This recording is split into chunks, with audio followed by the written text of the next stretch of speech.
করবেন প্লাস্টিকের ছাঁকনি দিয়ে? অবশ্যই চা কফি ছেঁকে খাবেন, কিন্তু প্লাস্টিক আমাদের শরীরের জন্য কতটা ক্ষতিকর সেটা কিন্তু আপনারা অবশ্যই জানেন।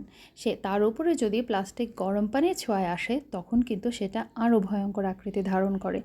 তাই প্লাস্টিকের জিনিসে গরম পানি যখন সংস্পর্শে আসে সেটা যেটা হয় যে প্লাস্টিকের কণাগুলো পানির সাথে মিশে যায় এবং সেটা আমাদের শরীরে অনেক অনেক ক্ষতিকর। বিশেষ করে ক্যান্সার তৈরিতে এটা অনেক বেশি হেল্প করে এবং ক্যান্সার রোগীদের জন্য তো এটা একেবারে ভয়ঙ্কর অবস্থা ধারণ করবে।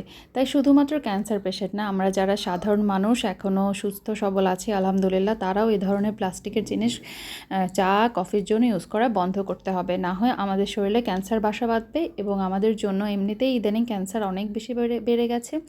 এবং তার অন্যতম কারণ খাদ্যাভ্যাস। আমরা ন্যাচারাল ফুড খাচ্ছি না এবং সব রেডিমেড জিনিস ব্যবহার করছি। তাই রিসাইকেলের মাধ্যমে আপনি আপনার ঘর সাজিয়ে নিন। ধন্যবাদ সবাইকে। রিসাইকেল পরিবেশের জন্য খুবই ভালো। যে কোনো কিছু রিসাইকেল করে রিইউজ করা গেলে সেটা যেমন পরিবেশ দূষণ থেকে রক্ষা করে, তেমনি ছোট ছোট কিছু টিপস আপনার শরীরের জন্য ভালো। যা অবস্থা দেখা যাচ্ছে পরিবেশ দূষণের, তা এবং আমাদের খাদ্যাভ্যাসের কারণে ক্যান্সার সৃষ্টির উপাদানগুলো প্রতিনিয়তই আমাদের শরীরে যাচ্ছে এবং আমাদের উচিত সেখান থেকে বেঁচে ফেরা, কারণ এগুলো কিন্তু আমাদের হাতেই আছে। তাই নিজের নিরাপত্তা নিজেই।